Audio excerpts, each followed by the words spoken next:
औज़ुबिल्लाहिमिनश्शैतानिर्रजीम बिस्मिल्लाहिर्रहमानिर्रहीम। Welcome back to my YouTube channel. उम्मीद करती हूँ आप सब खैरियत से होंगे। तो आज हमने पढ़ना है एमसीएम 310 का lecture number 9 dictionaries are words language tool, जिसमें सबसे पहले हमारे पास हैं कि टाइप्स ऑफ डिक्शनरीज हमने इसमें सारी पढ़नी है। सबसे नंबर 1 हमारे पास है unprinted dictionary are commonly found in the libraries on dictionary stand. They are comprehensive, cover all word that are known at the time that they are printed. Unprinted dictionary जो होती है ये हमारे पास सबसे बड़ी डिक्शनरी है, तो तमाम अल्फाज जिसमें शामिल होती हैं और आम तौर पर ये जो है वो बहुत बड़ी बड़ी जो लाइब्रेरीज होती हैं उनमें मिलती हैं। मीन्स कि इसके अंदर जितने भी तमाम वर्ड्स होंगे, मतलब कोई ऐसा वर्ड नहीं होगा जो हमें इसके अंदर नहीं मिले। इसके अंदर हर जो भी हमें वर्ड देखना होगा वो इसमें आसानी से मिल जाएगी। इनमें जो है थे तमाम मालूमात जो होती है हमें मिलती है, तमाम अल्फाज में मिल जाएंगे। नए अल्फाज देखने के लिए जो है वो इसकी ये जो पिछली डिक्शनरी होगी उसको हमें जो है वो देखना ज़रूरी होगा। अच्छा, इसमें आज हमारे पास है कि हमारे पास जो titles of the common English dictionaries हैं वो कौन कौन सी हैं। सबसे पहले ये है कि Webster third new international dictionary refer to PE 162 W369 W336। उसके बाद नंबर 2 हमारे पास है रैंडम हाउस डिक्शनरी। ये हमारे पास जो है वो मशहूर जो डिक्शनरीज हैं उनके नाम है। An average dictionary, an English dictionary has been shortened by including only the most common word or vocabulary of the group. For example, an abridged collocates dictionary would have words needed by the average college student title of the common. अच्छा, हमारे पास क्या है कि an average dictionary जो होती है एक छोटी डिक्शनरी होती है जिसमें जो है सिर्फ आम और ज़रूरी अल्फाज शामिल किए जाते हैं। मतलब इसमें तमाम डिटेल हमें नहीं मिलेगी, ये है कि कुछ ज़रूरी चीज़ें जो हैं इसमें होती हैं। एक तो ये हमारे पास जो होती है बहुत छोटी होती है। नंबर दूसरा ये क्या है कि इसमें जो सिर्फ़ आम अल्फ़ाज़ या किसी मख़सूस ग्रुप के अल्फ़ाज़ वग़ैरह जो होते हैं वो शामिल होते हैं। थर्ड हमारे पास ये है कि हमने एग्ज़ाम्पल ली है कि जैसे कॉलेज की डिक्शनरी हो गई, जो उसमें जो स्टूडेंट को ज़रूरी होंगे अल्फ़ाज़, वो अल्फ़ाज़ होंगे जो स्टूडेंट्स के लिए जो होते हैं वो बहुत ज़रूरी होते हैं। उसमें हमारे पास सिर्फ़ वही वर्ड्स होंगे। आगे हमारे पास टाइटल्स ऑफ कॉमन जो हमारे पास मशहूर डिक्शनरीज़ हैं इनकी हमारे पास रैंडम हाउस कॉलेज एडिशन है, वेबस्टर कोलिगेट डिक्शनरी है, Funk Wagnalls standard college dictionary है, अमेरिकन हैरिस हेरिटेज डिक्शनरी। फिर नंबर थर्ड हमारे पास है कि a historical dictionary give the etymology or derivation of a word. A word at the time of Shakespeare may now have the different meaning than that. Historical dictionary जो होती है ये history से जैसे पता चलता है, हिस्टोरिकल से भी पता चल रहा है कि हिस्ट्री के बारे में, तारीख़ के बारे में। ये डिक्शनरी जो होती है वो वर्ड्स की जो तारीख़ और एटमोलॉजी होती है वो उसको बताती है, उसको पूरा जो है वो एक्सप्लेन करती है। मतलब उसके बारे में आपने जो भी नॉलेज लेनी है, जो भी वर्ड्स आपने उसके देखने हैं वो उसको आराम से आपने ये अल्फाज के पुराने और जो नए मानी मतलब जिनके जो वर्ड होगा उसकी न्यू मीनिंग भी इसमें देगी और जो ओल्ड मीनिंग होगा वो भी देगी। उसमें शेक्सपियर के दौर में जो है किसी लफ्ज़ का मतलब आज के मतलब से मुख्तलिफ मतलब हो सकता है। यानी कि शेक्सपियर का जो दौर था उसमें तो वर्ड और थे, उसके मीनिंग और थे, और आज के दौर में और है, तो उनको आपस में ये दोनों मीनिंग आपको प्रोवाइड करेगी। पुराने ज़माने की किताबें समझने के लिए जो है ये हमारे पास एक ख़ास डिक्शनरी है जिसको हम लोग हिस्टोरिकल डिक्शनरी कह रहे हैं। अच्छा, इसके बाद जो है इसमें हमें यही बता रहे हैं जो इनके नाम नीचे बताए गए हैं बस क्या है कि Oxford English dictionary of American English on historical principles, dictionary of Americanism on historical principles. उसके बाद कह रहे हैं कि some dictionary emphasise certain aspects of language. सबसे पहले स्लैंग की जिक्र किया गया, including popular expression which may not be considered proper of in the formal use. उसके बाद क्या है कि गाइड्स का बताया, usages guide will set the standard for formal writing और एक्सप्रेशन। और थेयर्स का बताया हुआ है कि thesaurus is a dictionary that gives the synonyms. अच्छा, सबसे पहले है कि स्लैंग्स होते हैं, ये हमारे पास होते हैं कि आम जो हम लोग आम अपनी ज़िंदगी में बोल-चाल के लिए जो वर्ड्स इस्तेमाल करते हैं, इसमें वो वर्ड्स शामिल होते हैं। कुछ अल्फाज जो होते हैं वो गलत भी होते हैं, नापसंदीदा भी हो सकते हैं। इसके अलावा हमारी एजुकेशन और हमारी जो लोकल लैंग्वेज होती है उसका भी इसमें इस्तेमाल किया जाता है। लोकल लैंग्वेज मीन्स कि आपकी जो मदर टंग हो, कि आप जो अपने आम घरेलू में चीज़ों को इस्तेमाल करते हैं, लैंग्वेज इस्तेमाल करते हैं। फिर हमारे पास है यूजेज गाइड क्या है कि इसका सही तरीके से इस्तेमाल आपने करना है। ये बताती है कि आपने जो है वो लैंग्वेज को रस्मी तौर पर जो है कैसे इस्तेमाल करना है। आप अपनी लैंग्वेज को कैसे यूज़ करेंगे, उसके बाद जो है वो आपको उनके प्रिंसिपल जो रूल्स वगैरह बताती है, यानी कि आपको गाइड करती है। तो इसका मतलब है कि अल्फ़ाज़ का जो आपका अल्टरनेट होगा, यानी कि आपका जो हम मानवीय अल्फ़ाज़ होगा वो आपको प्रोवाइड करेगी, ठीक है? लिखने और बोलने में जो है वो आपको ये मदद देती है और आपको अल्टरनेट मीनिंग जो होगा वो प्रोवाइड करेगी, यानी कि सिनोनिम्स आपको प्रोवाइड करेगी। नेक्स्ट टॉपिक आता है using a dictionary. Using a dictionary में हमने देखे हैं तो यहाँ पे उन्होंने जो है उसकी डिवीजन की हुई है कि फर्स्ट पेज, सेकंड पेज, फिर एक्सिलरी पेज और फिर जो है वो सेपरेट अपेंडिक्स बताया हुआ है, ठीक है। तो इसमें जो इसको मैं उर्दू में डायरेक्ट एक्सप्लेन करूँगी कि यहाँ पे सबसे पहले जो है वो ये कि एक किताब या रिपोर्ट की जो होते हैं वो मुख्तलिफ हिस्से होते हैं, उसको उसमें जो होता है मुख्तलिफ हिस्सों के बारे में हमें एक बुक बताती है। सबसे फर्स्ट पेज जो होते हैं ये सबसे स्टार्ट में होते हैं, इनमें जो होते हैं मुख्तलिफ अल्फाज के जो एक शॉर्ट मीनिंग होते हैं ना, और उसमें जो इंस्ट्रक्शंस होती हैं खास खास वो शामिल होती हैं, ये फर्स्ट पेज पे होते हैं।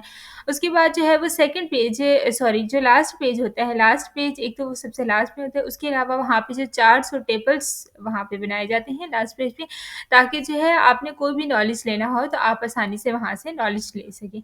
और थर्ड है कि एक्सटर्नल पेज, अदर पेजेस में have information such as a list of colleges और सिटीज़।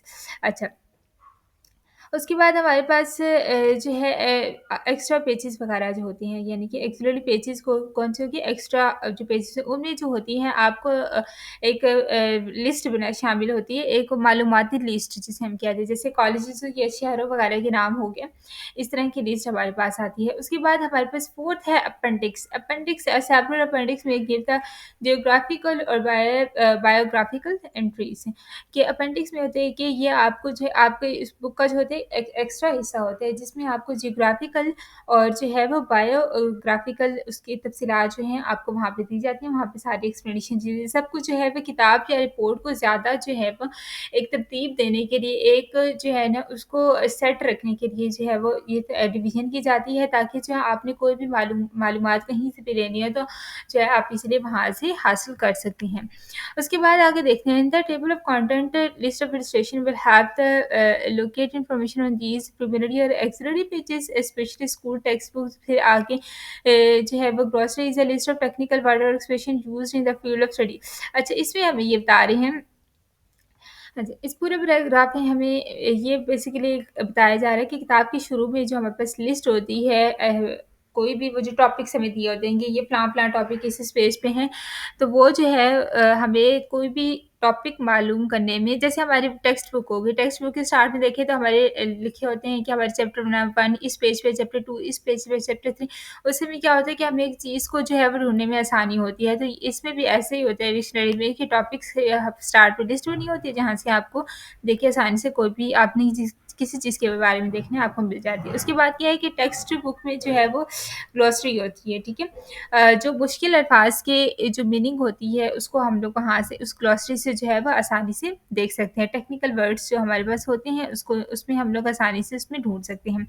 अच्छा, बाज़ किताबों की में जो है वो यहाँ पे बाज़ किताबों में जो अपेंडिक्स और जो हमारे पास एक्सलरी सेक्शन ऑफ बुक है, they contain a glossary section, तो उसमें भी हमारे पास जो है वो ग्लॉसरी सेक्शन अलहदा से दिया जाता है, जहाँ पे जो हम लोग मीनिंग वगैरह दे सकते हैं। अल्फाज को आम तौर पर जो है हम लोग अल्फ़ाबेटिकल ऑर्डर में जो है तरतीब देते हैं। अल्फ़ाबेटिकली करने से ये फ़ायदा होता है कि हमें कोई भी चीज़ जो है वो डिक्शनरी में आसानी से मिल जाती है।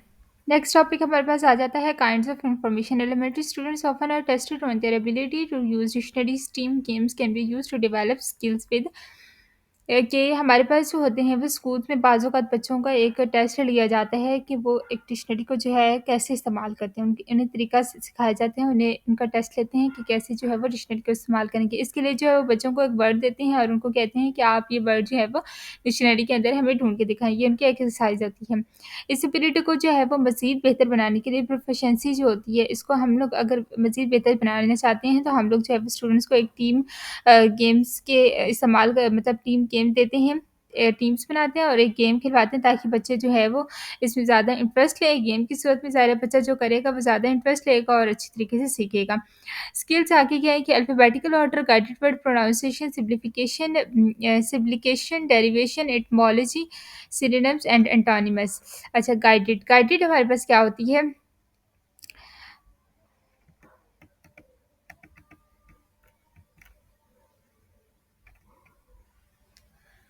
ये वो अल्फ़ाज़ होते हैं जो डिक्शनरी के हर सफ़े के ऊपर जो होते हैं वो लिखे होते हैं ताकि जो है किसी भी वर्ड को हम लोग आसानी से ढूँढ सकें। उसके बाद है प्रोनाउंसिएशन। प्रोनाउंसिएशन किसी भी लफ्ज़ को सही तरीके से आपने प्रोनाउंस कैसे करना है, कैसे बोलना है जाने ये बताने के लिए जो है कुछ ख़ास हम लोग निशानियाँ और जो है वो अलामात इस्तेमाल करते हैं जिससे हमें पता चलता है कि हमने किसी भी वर्ड को प्रोनाउंस कैसे करना है। उसके बाद क्या है कि सिब्लिकेशन। सिब्लिकेशन हमारे पास होता है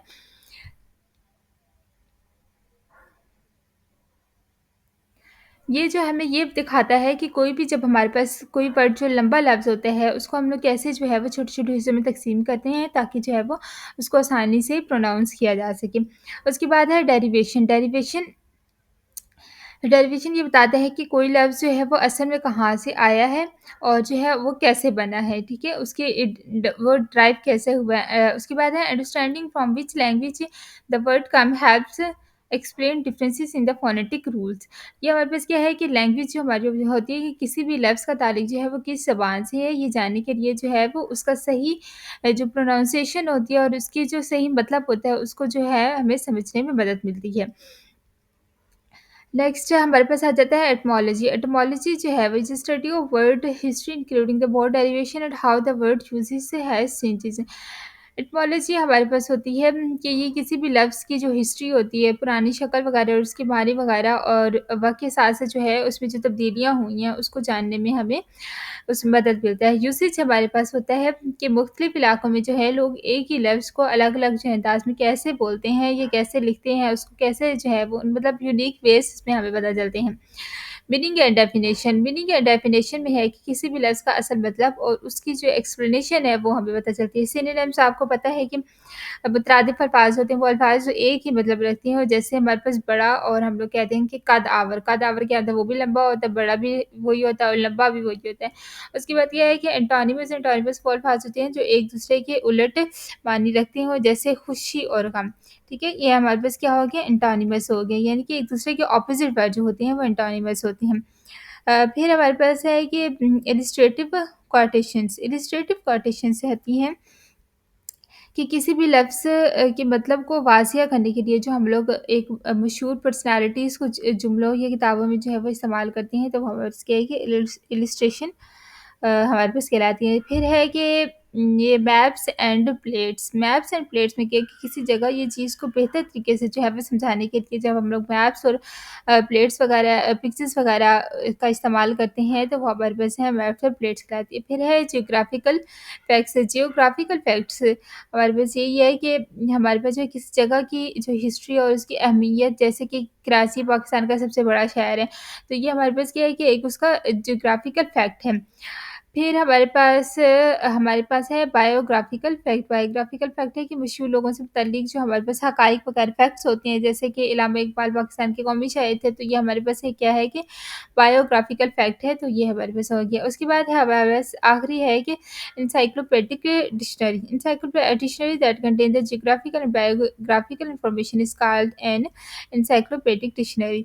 एनसाइक्लोपीडिक डिक्शनरी मतलब ऐसी डिक्शनरी होती है जिसमें सिर्फ़ अल्फ़ाज़ के मायने नहीं होते, बल्कि दुनिया की जो मशहूर जगह हैं, जो मशहूर शख्सियात वगैरह हैं, उन तमाम के बारे में जो होता है, मतलब उसमें पूरी नॉलेज दी जाती है।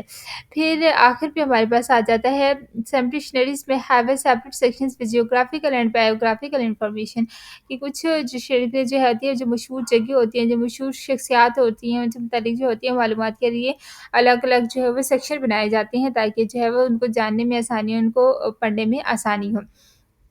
आगे फिर है purchasing dictionary. Check if your dictionary minimum offers. इसमें अब आपने क्या-क्या चेक करना है जब आप कोई भी डिक्शनरी जो है वो करने चले कि परचेज़िंग, पब्लिकेशन, डेट आपने देखनी है, फुल डेफिनिशन एंड एग्ज़ाम्पल आपने चेक करनी है।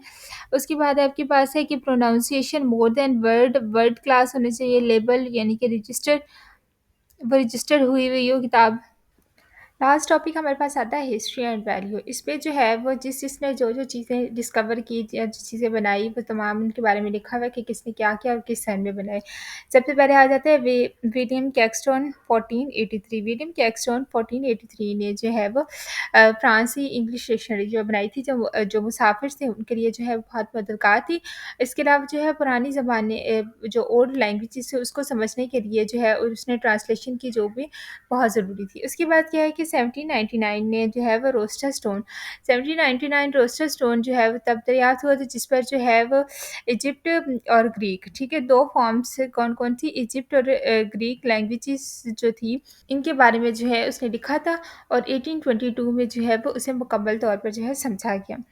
अच्छा, उसके बाद हमारे पास आ जाता है कि इन 1755 स्मैलबर्न जॉनसन, ठीक है, स्मैलबर्न जॉनसन ने जो है उसने क्या किया था, पहली जो इंग्लिश की डिक्शनरी थी उसने बनाई थी, जिसमें हमारे पास जो पुराने अल्फाज वगैरह के मुख्तलिफ लेटर्स थे और मानी थे उसने वो दिए थे। अच्छा, उसके बाद हमारे पास नेक्स्ट आ जाता है स्मैलबर्न जॉनसन के बाद हमारे पास है कि Noah Webster printed in the first modern dictionary in 1828 which set the standard for spelling and pronunciation, कि 1828 में नोहा वेबस्टर ने जो है वो डिक्शनरी मतलब लेटेस्ट डिक्शनरी जो है वो डेवलप की थी, ठीक है, पब्लिश की थी, जिसने जो है वो हमारे पास अमेरिका और हमारे पास जो अ, और इंग्लैंड की जो इंग्लिश के जो फ़र्क था उन दोनों को जो है उसने आपस में डिफरेंशिएट किया, वाज़िया किया।